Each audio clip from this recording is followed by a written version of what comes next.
أعوذ بالله من الشيطان الرجيم. بسم الله الرحمن الرحيم. هو الذي أنزل عليك الكتاب منه آيات محكمات هن أم الكتاب وأخر متشابهات فأما الذين في قلوبهم زيغ فيتبعون ما تشابه منه ابتغاء الفتنة وابتغاء تأويله وما يعلم تأويله إلا الله والراسخون في العلم يقولون آمنا به كل من عند ربنا وما يذكر إلا أولو الألباب. ربنا لا تزغ قلوبنا بعد إذ هديتنا وهب لنا من لدنك رحمة إنك أنت الوهاب. ربنا إنك جامع الناس ليوم لا ريب فيه إن الله لا يخلف الميعاد. لفظی ترجمہ هو الذی، اللہ تبارک و تعالیٰ کی ذات وہ ہے، انزل علیک الکتاب، جس نے نازل کی تم پر کتاب، منہ، اس کتاب میں سے ایک حصہ ہے، آیات محکمات، آیتیں ہیں اٹل، ہن ام الکتاب، وہی کتاب کا اصل حصہ ہے، وأخر، اور کچھ اور آیتیں ہیں، متشابہات، جس کی مراد معلوم نہیں ہے، فأما الذین، پس وہ لوگ، فی قلوبہم زیغ، کہ جن کے دلوں میں کجی ہے، ٹیڑھ پن ہے، فیتبعون، پس وہ پیروی کرتے ہیں، ما تشابہ منہ، ان کی جو ان میں متشابہہ ہیں، ابتغاء الفتنہ، فتنہ طلب کرتے ہوئے، وابتغاء تأویلہ، اور اس کی حقیقت طلب کرتے ہوئے، وما یعلم تأویلہ، اور حالانکہ کوئی نہیں جانتا اس کی حقیقت کو، الا اللہ، سوائے اللہ تبارک و تعالیٰ کے، والراسخون فی العلم، اور وہ جو پختہ ہیں علم میں، یقولون، کہتے ہیں، آمنا بہ، ہم اس پر ایمان لائے، کل من عند ربنا، کہ یہ سب ہمارے رب کی طرف سے ہے، وما یذکر الا اولو الالباب، اور نہیں نصیحت حاصل کرتے مگر عقل مند. ربنا، اے ہمارے رب، لا تزغ قلوبنا، نہ ٹیڑھا کر ہمارے دلوں کو، بعد اذ ہدیتنا، بعد اس کے کہ تو نے ہمیں ہدایت دی، وہب لنا من لدنک رحمہ، اور دے تو ہمیں اپنی طرف سے رحمت، انک انت الوہاب، بے شک تو ہی دینے والا ہے. ربنا، اے ہمارے رب، انک، بے شک تو، جامع الناس، اکٹھا کرنے والا ہے لوگوں کو، لیومن، ایسے دن میں، لا ریب فیہ، جس میں کوئی شک نہیں ہے، ان اللہ، بے شک اللہ تبارک و تعالی، لا یخلف المیعاد، وعدے کی خلاف ورزی نہیں کرتا. سن 8 ہجری میں مکہ مکرمہ فتح ہو گیا، اور مکہ مکرمہ کی حیثیت دارالخلفاء اور مرکز کی تھی، اور جب دارالخلفاء فتح ہو جائے تو باقی ملک بھی فتح سمجھا جاتا ہے. یوں سمجھو کہ جب مکہ مکرمہ فتح ہو گیا تو سارے عرب پر اسلام کا جھنڈا لہرا دیا گیا، اور سارا عرب اسلام کے جھنڈے تلے آ گیا. مدینہ طیبہ، طائف، خیبر کے علاقوں پر اسلام غالب آ گیا. ساتھ ہی یمن تھا، جس کے 2 صوبے تھے، اور وہاں یہودی آباد تھے. حضرت صلی اللہ علیہ وسلم نے دونوں صوبوں میں اپنے گورنر بھیج دیے کہ ان سے معاملہ طے کر لو کہ ان شرائط پر تم نے ٹیکس ادا کرنا ہے، اور ہم یہ شرائط پوری کریں گے. یہودی بڑے کھچر تھے، انہوں نے ظاہری طور پر کوئی مزاحمت نہیں کی، موقع کی تلاش میں تھے، تو ان کے سامنے جو شرطیں پیش کی جاتی مانتے جاتے تھے. اور یمن کے ساتھ نجران کا علاقہ تھا، وہاں عیسائی آباد تھے. انہوں نے سوچا کہ سارا عرب اسلام کے جھنڈے تلے آ گیا، اور یمن کے یہودیوں نے بھی سر تسلیم خم کر دیا ہے، اب ہم الگ تھلگ نہیں رہ سکتے، کیونکہ ہمارے پاس اتنی قوت و طاقت ہے نہیں کہ ہم مسلمانوں کا مقابلہ کر سکیں، اور ملک کے ایک حصے میں رہ کر ملکی قانون کو نہ ماننا بڑی مشکل بات. لہٰذا ایک وفد بھیجو جو مدینہ طیبہ جا کر نبی کریم صلی اللہ علیہ وسلم کے ساتھ براہ راست گفتگو کرے کہ ہم تمہاری وفادار رعیت بن کر رہنا چاہتے ہیں، لہٰذا ہمارے ذمے جو حقوق ہے ان سے ہمیں آگاہ کیا جائے، وہ ہم پورے کریں گے، اور ہمارے حقوق جو تمہارے ذمے ہیں وہ تم پورے کرو. چنانچہ 60 آدمیوں پر مشتمل یہ وفد، جس میں ان کے سیاسی لیڈر، مذہبی پیشوا اور وڈیرے شامل تھے، اور خاصا با اثر وفد تھا، مدینہ طیبہ پہنچا۔ قافلے میں جو مذہبی رہنما تھے وہ آگے آگے تھے۔ مدینہ طیبہ پہنچ کر حضرت صلی اللہ علیہ وسلم کا دریافت کیا کہ ہم نے ان سے ملنا ہے۔ آپ صلی اللہ علیہ وسلم اس وقت چھوٹے سے حجرے میں تشریف فرما تھے جو مسجد نبوی کے ساتھ تھا۔ ان کو بتایا گیا کہ آپ صلی اللہ علیہ وسلم اس حجرے میں رہتے ہیں، یعنی کہ اس کمرے میں رہتے ہیں۔ یہ دیکھ کر حیران رہ گئے کہ آپ صلی اللہ علیہ وسلم اس چھوٹے سے حجرے میں رہتے ہیں اور کوئی پہرے دار محافظ بھی نہیں، نہ کوئی پہرے دار ہے نہ کوئی محافظ ہے۔ آپ صلی اللہ علیہ وسلم سے ملاقات ہوئی۔ حضرت صلی اللہ علیہ وسلم نے فرمایا کہ تم کون ہو؟ کیا فرمایا؟ کہ تم کون ہو؟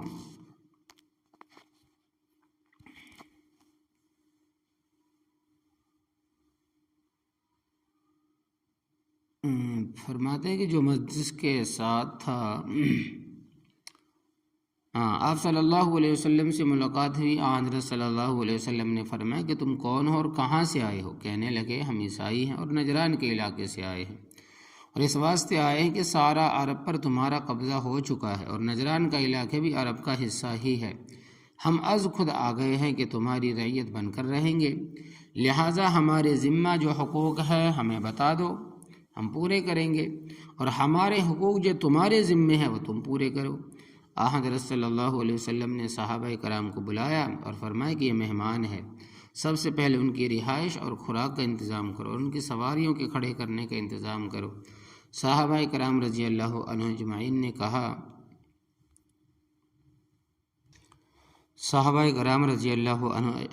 اجمعین نے کہا کہ حضرت اس طرح کرتے ہیں کہ ہم 2 3 آدمی آپس میں تقسیم کر لیتے ہیں، اس میں ہمیں بھی سہولت ہوگی اور انہیں بھی سہولت ہوگی۔ حضرت صلی اللہ علیہ وسلم کو یہ جو تجویز ہے یہ پسند آئی۔ آپ صلی اللہ علیہ وسلم نے عاقب کو، جو ان کا امیر تھا، فرمایا کہ ہم غریب لوگ ہیں، ہمارے پاس اتنے وسیع مکان نہیں ہے کہ ہم تمہارے 60 آدمی اور سواریوں کو ایک جگہ رکھ سکے۔ واہ رے اللہ، ایک وہ وقت تھا کہ 60 آدمیوں کو اکٹھا ٹھہرانے کی جگہ نہیں تھی، اور اب 40 لاکھ کا مجمع ٹھہرتا ہے اور کسی کو پریشانی بھی نہیں ہوتی، لہٰذا ہم تمہارے 2 3 آدمی اپنے ساتھیوں کے حوالے کر دیں، وہ ان کی رہائش، خوراک اور سواریوں کا بھی انتظام کر لیں گے۔ ان کے بڑوں نے آپس میں مشورہ کیا اور کہا کہ یہ ہمیں منظور نہیں ہے، ہم اکٹھے ہیں، اکٹھے آئے ہیں، اکٹھے رہیں گے اور اکٹھے ہی جائیں گے، کیونکہ ان کو خدشہ تھا، ڈر تھا کہ صحابہ کرام بڑے بااخلاق لوگ ہیں اور تبلیغ سے باز نہیں آتے، اور سچی بات دل پر ضرور اثر کرتی ہے، یہ ہماری بھیڑیں ان سے متاثر ہو جائیں گی، یعنی کہ جو چاہے وہ بھیڑ کہہ لے یا بھیڑ کہہ لے، یہ ہماری جو بھیڑ ہے ان سے متاثر ہو جائے گی، یعنی جو لوگ آئے ہیں ان کے اخلاق سے بااثر ہو جائیں گے اور یہ ہمارے آدمیوں کو اپنے قابو میں کر لیں گے۔ حضرت صلی اللہ علیہ وسلم پریشان ہو گئے کہ 60 آدمیوں کا ایک جگہ انتظام نہیں ہو سکتا تھا، پھر ان کی سواریاں بھی تھیں، ان کو سنبھالنا بھی تھا۔ آپ صلی اللہ علیہ وسلم نے فرمایا کہ پھر ہمارے پاس صرف یہی مسجد ہے۔ کہنے لگے کہ ہم مسجد میں رہ لیں گے، ہماری سواریوں کا انتظام کر دو۔ چنانچہ وہ مسجد نبوی صلی اللہ علیہ وسلم ہی میں ٹھہرے۔ کہنے لگے کہ ہم نے اپنی نماز بھی پڑھنی ہے، یعنی جو ان کے زمانے میں، جو ان کی شریعت میں جو نماز تھی عیسائیوں کے اندر، کہنے لگے کہ ہم اپنی نماز پڑھیں گے۔ آپ صلی اللہ علیہ وسلم نے فرمایا کہ پڑھ لو۔ چنانچہ وہ اپنے قبلے کی طرف چہرہ کر کے اپنے طرز کی نماز بھی پڑھتے رہے۔ ان کی جو خدمت آپ صلی اللہ علیہ وسلم سے ہو سکی وہ آپ صلی اللہ علیہ وسلم نے کی۔ ان میں سے بعض نے آہستہ سا کہا، ان میں سے جو بعض لوگ تھے انہوں نے آہستہ سے کہا ہم شراب بھی پیتے ہیں۔ صحابہ کرام رضی اللہ عنہ اجمعین نے کہا کہ اس کا نام بھی نہ لینا، جو جائز خدمت ہے وہ ہم کریں گے، باقی ہم سے یہ توقع نہ رکھنا کہ ہم تو شراب بھی پلائیں گے، خنزیر بھی کھلائیں گے۔ ہاں، جو حلال چیزیں ہیں وہ جتنی ہمارے بس میں ہوئی ان سے تمہاری ہم خدمت کریں گے۔ چنانچہ گفتگو شروع ہوئی، انہوں نے کہا کہ ہم تمہاری وفادار رعایا بن کر رہیں گے، ہم پر جو ٹیکس وغیرہ ہے ہمیں بتا دو۔ اور آنے کا اصل مقصد بھی یہی تھا، مگر علمی باتیں بھی شروع ہو گئی جن کا کچھ کا پہلے درس میں باتیں ہو چکی ہے۔ اسی آسنا میں مذہبی اور علمی گفتگو بھی شروع ہو گئی، کیونکہ پڑھے لکھے لوگ بھی تھے اور ان کے لاٹ پادری بھی ساتھ تھے۔ چنانچہ حضرت عیسیٰ علیہ السلام کے متعلق بات چلی تو حضرت صلی اللہ علیہ وسلم نے فرمایا کہ تمہارا عیسیٰ علیہ السلام کے متعلق کیا نظریہ ہے؟ کہنے لگے کہ ہم ان کو ابن اللہ کہتے ہیں، یعنی اللہ تبارک و تعالیٰ کا بیٹا کہتے ہیں، اور خدائی میں شریک بھی مانتے ہیں۔ قرآن پاک میں عیسائیوں کے 3 فرقوں کا ذکر ہے۔ ایک وہ جو حضرت عیسیٰ علیہ السلام کو ابن اللہ، قالت النصارى مسیح ابن اللہ، سورہ توبہ آیت نمبر 30۔ دوسرا فرقہ وہ ہے جو کہتا ہے کہ ان اللہ ثالث ثلاثہ، سورۃ المائدہ آیت نمبر 73۔ بے شک اللہ تبارک و تعالیٰ تیسرا ہے، تینوں میں ان کے نزدیک خدائی کے 3 رکن ہیں۔ ایک اللہ تبارک و تعالیٰ کی ذات، نمبر 2 حضرت عیسیٰ علیہ السلام، اور تیسرا رکن بعض کے نزدیک حضرت مریم علیہ السلام بھی ہیں، اور بعض کے نزدیک حضرت جبرائیل علیہ السلام ہیں۔ یعنی تیسرے رکن میں 2 طبقے، ایک حضرت مریم کو رکن مانتا ہے اور حضرت جبرائیل علیہ السلام کو، اور تیسرا فرقہ کہتا ہے کہ ان اللہ هو المسیح ابن مریم، سورۃ المائدہ آیت نمبر 76۔ بے شک اللہ تبارک و تعالیٰ وہ مسیح ابن مریم ہی ہے۔ یہ کہتے ہیں کہ حضرت عیسیٰ علیہ السلام ہے تو بندے، مگر اتنی کثرت سے عبادت کی کہ اللہ تبارک و تعالیٰ عیسیٰ علیہ السلام کے وجود میں حلول کر گیا، یعنی کہ داخل ہو گیا۔ ان کے ہاتھ پر جو معجزات صادر ہوئے ہیں، دراصل وہ اس رب سے صادر ہوئے ہیں جو ان کے اندر داخل ہے۔ انہوں نے جب اپنے یہ عقائد بیان کیے تو حضرت صلی اللہ علیہ وسلم نے ان سے سوال کیا کہ یہ بتاؤ اللہ تبارک و تعالیٰ کس سے پیدا ہوا ہے؟ کیا اس کے ماں باپ ہیں؟ کہنے لگے نہیں۔ اور حضرت عیسیٰ علیہ السلام کے کہنے لگے کہ ہاں، حضرت عیسیٰ علیہ السلام کی والدہ ہے۔ دوسرا سوال کیا اللہ تبارک و تعالیٰ ماں کے رحم میں رہے ہیں؟ کہنے لگے نہیں۔ اور عیسیٰ علیہ السلام کہنے لگے کہ ہاں رہے ہیں۔ پھر آپ صلی اللہ علیہ وسلم نے فرمایا کہ اچھا یہ بتاؤ زمین آسمان کی کوئی چیز اللہ تبارک و تعالیٰ سے ڈھکی چھپی ہے؟ کہنے لگے نہیں۔ اور حضرت عیسیٰ علیہ السلام سے کہنے لگے کہ اتنا ہی علم ہے جتنا رب تعالیٰ نے ان کو دیا ہے۔ فرمایا یہ بتاؤ رب تعالیٰ کھاتا پیتا بھی ہے؟ کہنے لگے نہیں۔ اور فرمانے لگے کہ پھر حضرت عیسیٰ علیہ السلام کہنے لگے کہ وہ کھاتے بھی ہے پیتے بھی تھے، اور شرعی تقاضے کے تحت پیشاب پخانا بھی ان کو ضرورت پیش آتی تھی۔ فرمایا کہ یہ بتاؤ کہ اللہ تبارک و تعالیٰ پر کبھی موت آئے گی؟ کہنے لگے نہیں۔ اور حضرت عیسیٰ علیہ السلام پر کہنے لگے کہ یاتی علیہ الفنا، ان کی وفات ہوگی۔ جب یہ تمام باتیں ہو چکی تو آپ صلی اللہ علیہ وسلم نے فرمایا کہ جب عیسیٰ علیہ السلام میں خدائی اختیارات اور اوصاف نہیں ہے تو تم کس دلیل سے ان کو خدا مانتے ہو؟ دنیا میں خاموش تو کوئی نہیں رہتا۔ کہنے لگے کہ تم جو کہتے ہو کہ حضرت عیسیٰ علیہ السلام خدا نہیں ہے تو ہم تمہارے قرآن میں وَكَلِمَتُ أَلْقَاهَا إِلَى مَرْيَمَ وَرُوحٌ مِّنْهُ، وَكَلِمَتُهُ أَلْقَاهَا إِلَى مَرْيَمَ وَرُوحٌ مِّنْهُ، سورۃ النساء آیت نمبر 171۔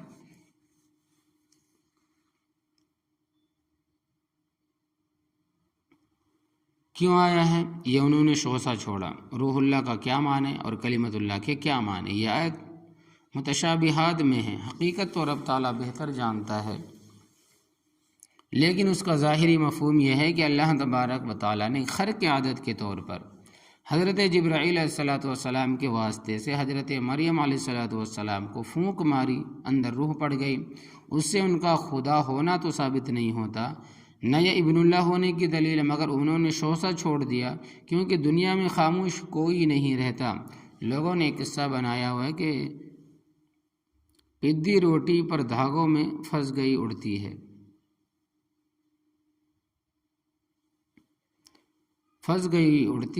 پھڑ پھڑ کر کے بیٹھ جاتی ہے۔ کوے نے دیکھا خالہ پھنسی ہوئی ہے، ہمدردی کے لیے قریب آیا اور پوچھا کہ خالہ کیا بات؟ تو پدی نے کہا کہ میں زمین تول رہی ہوں۔ تو پدی نے بھی ہار نہیں مانی، خاموش۔ تو پدی بھی نہیں رہی، حالانکہ محاورہ کیا پدی اور کیا پدی کا شوربہ۔ تو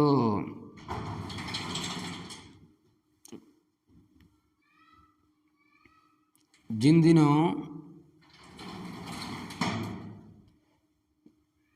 جن دنوں میں ہندوستان پاکستان بٹ رہا تھا ان دنوں میں ایک مولوی صاحب نے یہاں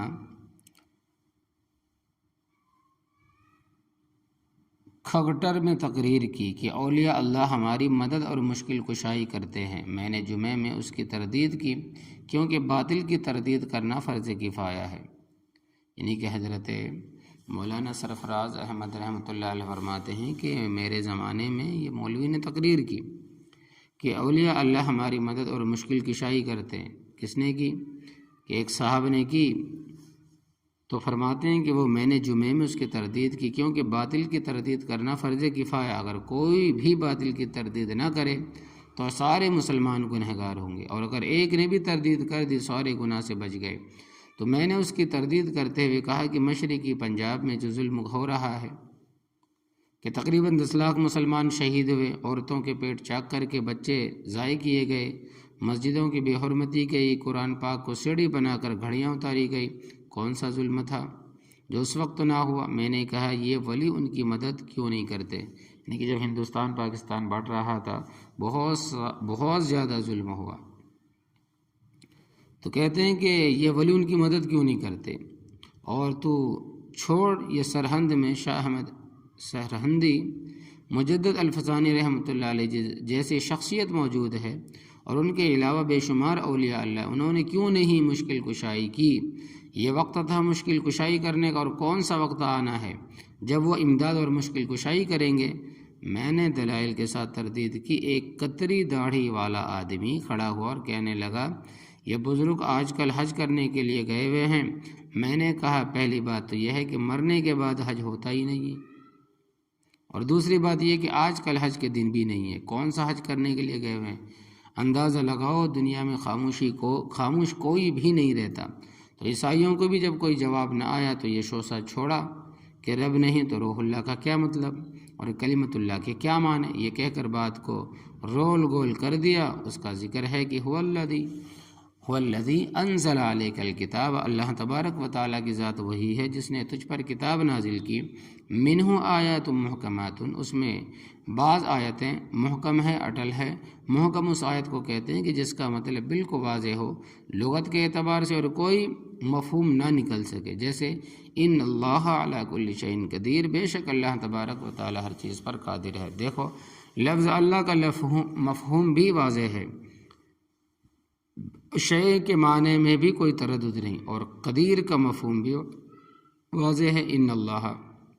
اسی طرح ان اللہ بکل شیء علیم، یا سمیع بصیرا ہے، اقیم الصلاۃ ہے، آتوا الزکاۃ ہے، کتاب علیکم الصیام ہے، یہ تمام آیات محکمات ہیں۔ فرمایا کہ ہن ام الکتاب، یہ انہی کتاب کی اصل ہے، وَأُخْرَ متشابہات، اور دوسری آیتیں متشابہہ ہیں جن کے معنی کے متعلق آگے آتا ہے کہ وما یعلم تأویلہ الا اللہ، اللہ تبارک و تعالیٰ کے سوا ان کی حقیقت کوئی نہیں جانتا۔ مثلا الرحمن علی العرش استویٰ، رب عرش پر مستوی ہے، تو استوا کے معنی تو ہے بیٹھنا، مگر اس کی حقیقت کوئی نہیں سمجھ سکتے کہ میں مصلی پر بیٹھا ہوں، تم دریوں پر بیٹھے ہو، کوئی پلنگ پر بیٹھتا ہے، کوئی کرسی پر بیٹھتا ہے۔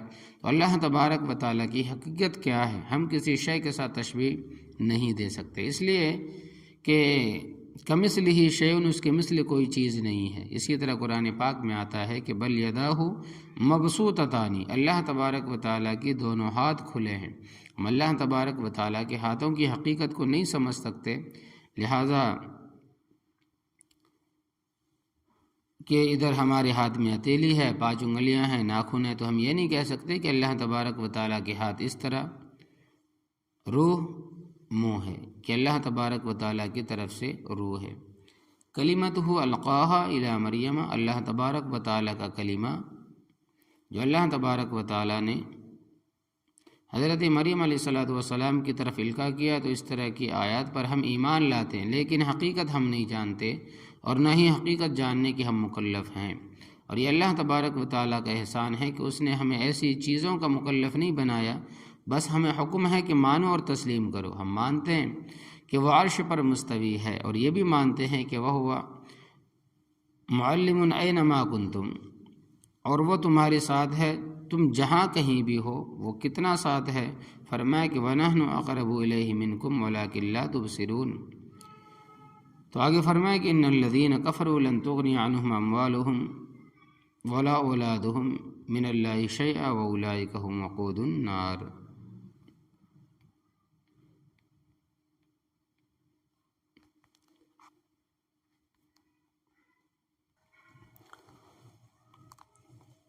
بس بہرحال فَأَمَّا الَّذِينَ فِي قُلُوبِهِمْ زَيْغٌ، پس بہرحال وہ لوگ جن کے دلوں میں کجی ہے، ٹیڑھ پن ہے، فَيَتَّبِعُونَ، بس وہ پیروی کرتے ہیں، پیچھے لگتے ہیں، مَا تَشَابَهَ مِنْهُ، ان کی جو ان میں متشابہ ہے، جیسے عیسائیوں نے کلمۃ القاہا الی مریم کے لفظ سے استدلال کیا، روح منہ سے استدلال کیا کہ عیسیٰ علیہ السلام اللہ تبارک و تعالی کا کلمہ کن ہے، جو اللہ تبارک و تعالی نے حضرت مریم علیہ السلام کی طرف القاء کیا، اور اللہ تبارک و تعالی کی طرف سے روح ہے۔ ابتغاء الفتنہ، فتنہ طلب کرتے ہوئے، شرارت چاہتے ہوئے، وابتغاء تأویلہ، اور اس کی حقیقت طلب کرتے ہوئے کہ روح منہ سے یہ مراد ہے کہ اللہ تبارک و تعالیٰ کی روح اس میں داخل ہو گئی۔ رب تعالیٰ فرماتے ہیں کہ وما یعلم تأویلہ الا اللہ، اور حالانکہ کوئی نہیں جانتا اس کی حقیقت کو الا اللہ، سوائے اللہ تبارک و تعالیٰ کے۔ متشابہہ کی حقیقت کو رب تعالیٰ کے سوا کوئی نہیں جانتا۔ والراسخون فی العلم، اور وہ جو پختہ ہے علم میں، یقولون آمنا بہ، وہ کہتے ہیں کہ ہم اس پر ایمان لائے ہیں، بیدہ الملک بھی صحیح ہے، بل یداہ مبسوطتان بھی حق ہے، اللہ تبارک و تعالیٰ سمیع بھی ہے، بصیر بھی ہے۔ اللہ تبارک و تعالیٰ کا حضرت موسیٰ علیہ السلام کے کلام کرنا بھی ہے،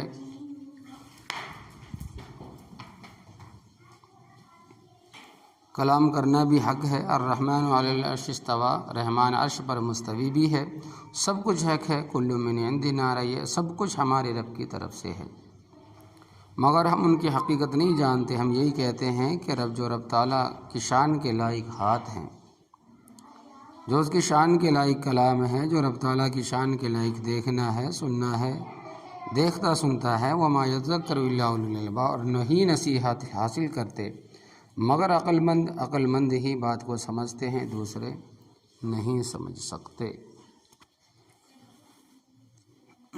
اوپر چونکہ ذکر تھا کہ جن کے دلوں میں کجی ہے، تو اللہ تبارک و تعالیٰ نے آگے سبق دیا کہ تم یہ دعا پڑھو، ربنا لا تزغ قلوبنا، اے ہمارے رب نہ ٹیڑھا کر ہمارے دلوں کو، بعد اذ ہدیتنا، بعد اس کے کہ تو نے ہمیں ہدایت دی، اب اپنے فضل و کرم سے ہدایت پر قائم رکھ، اور اے پروردگار وہب لنا من لدنک رحمہ، اور دے تو ہمیں اپنی طرف سے رحمت، اپنی رحمت کا ہمیں مستحق بنا، ہم پر رحمت نازل فرما۔ کیوں؟ انک انت الوہاب، بے شک دینے والا تو ہی ہے اور کوئی دینے والا نہیں ہے۔ کتابوں میں لکھا ہوا ہے کہ محققین بیان فرماتے ہیں کہ بندہ جلد بازی نہ کرے، تو جس پر رزق کی تنگی ہر فرض نماز کے ساتھ یہ 3 مرتبہ پڑھے، یا باسطو، یا رزاقو، یا وہابو، یا وہابو، اللہ تبارک و تعالیٰ اس کا رزق کشادہ کر دے گا، نہ نماز رہے اور نہ وظیفہ رہے، صرف 3 مرتبہ، مگر توجہ شرط ہے، کیونکہ دعا کا گر تو توجہ ہے، دعا پورے اخلاص کے ساتھ ہو۔ باسطن کے معنی رزق کشادہ کرنے والا، رزاق کے معنی رزق دینے والا، وہاب کے معنی تمام نعمتیں عطا کرنے والا۔ ربنا انک جامع الناس، اے ہمارے رب بے شک تو اکٹھا کرنے والا ہے لوگوں کو، لیوم لا ریب فیہ، ایسے دن میں جس میں کوئی شک نہیں، قیامت والے دن ساری کائنات اکٹھی ہوگی، کیا انسان، کیا فرشتے، کیا حیوانات، کیا کیڑے مکوڑے، تمام کی تمام مخلوق وہاں اکٹھی ہوگی۔ ان اللہ لا یخلف المیعاد، بے شک اللہ تبارک و تعالیٰ وعدے کی خلاف ورزی نہیں کرتا، جو اس نے فرمایا ہے اس کو پورا کرتا ہے۔ یہ دعا بھی کثرت سے پڑھو، ربنا لا تزغ قلوبنا بعد اذ ہدیتنا وہب لنا من لدنک رحمہ انک انت الوہاب۔ اللہ تبارک و تعالیٰ عمل کی توفیق عطا فرمائے، آمین یا رب العالمین۔